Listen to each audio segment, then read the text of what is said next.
Todo mundo tem ou já teve insegurança com seu próprio currículo, certo? Todo mundo já deixou de aplicar para uma vaga porque achava que não tinha currículo bom o suficiente. E eu não tô falando currículo bom o suficiente no sentido de se ele é bonito, se ele é bem escrito, se ele tem um design legal. Eu tô falando do conteúdo mesmo dele. Todo mundo em algum momento já pensou: ah, minha faculdade não é boa o suficiente, as minhas experiências não são boas o suficiente. Então, como esse é um problema que todo mundo tem, no vídeo de hoje eu queria te ajudar a entender se você tem um currículo bom. Então vamos lá, a primeira coisa que você precisa saber é que o currículo bom varia de acordo com o objetivo. Mas eu acho que isso é óbvio para todo mundo. O currículo que você tem hoje já é muito bom para ocupar várias vagas e provavelmente não é bom o suficiente para ocupar várias outras vagas. E aí fica a questão, como que a gente sabe se um currículo é bom para um determinado objetivo? Para isso, a gente vai ter que olhar para duas coisas. A primeira é, a gente precisa descobrir os requisitos mínimos para esse objetivo que você quer alcançar. Por exemplo, se você quiser ser professor universitário, você precisa de uma faculdade e de uma pós-graduação, pelo menos. Está na lei. Se você não tem nenhum mestrado, pelo menos no Brasil, você não consegue ser professor universitário. Um outro exemplo, se você quiser fazer um estágio, tem o requisito mínimo de você estar na faculdade. A lei do estágio pede para a pessoa estar na faculdade, está na lei também. Então esse é o primeiro ponto, você tem que conhecer os requisitos mínimos e se você não tem os requisitos mínimos, provavelmente o seu CV não é bom o suficiente neste momento. E tá tudo bem. E aí a gente vai pro segundo ponto. Toda oportunidade vai ter uma concorrência, vai ter outras pessoas também querendo aquela oportunidade.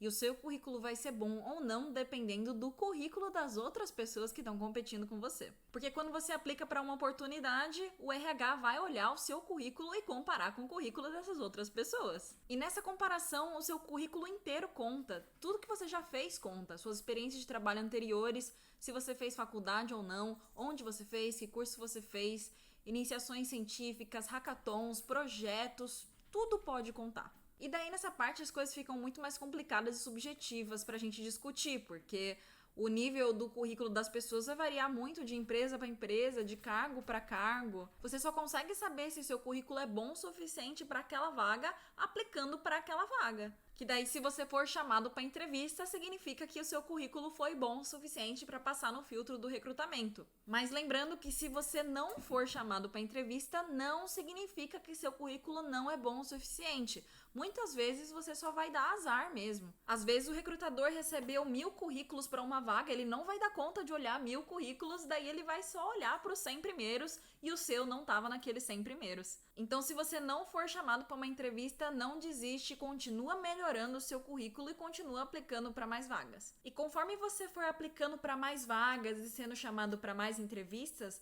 você vai tendo uma noção do quão forte o seu currículo é.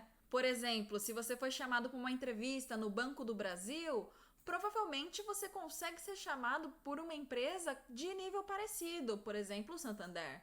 E aí, uma outra dica que eu tenho para vocês entenderem os requisitos mínimos, entenderem o quão competitivo o currículo de vocês é em relação às outras pessoas, é conversar com pessoas que fazem hoje o que vocês querem fazer no futuro. Se seu sonho é trabalhar na Petrobras, tenta procurar alguém que trabalha lá hoje. Hoje em dia é muito fácil, todo mundo tem canal no YouTube, todo mundo tem Instagram, todo mundo tem LinkedIn, é tão fácil encontrar as pessoas. Falando em LinkedIn, você pode inclusive usar o LinkedIn para ver o currículo das pessoas que trabalham na Petrobras para tentar entender se seu currículo é competitivo com aquelas pessoas ou não.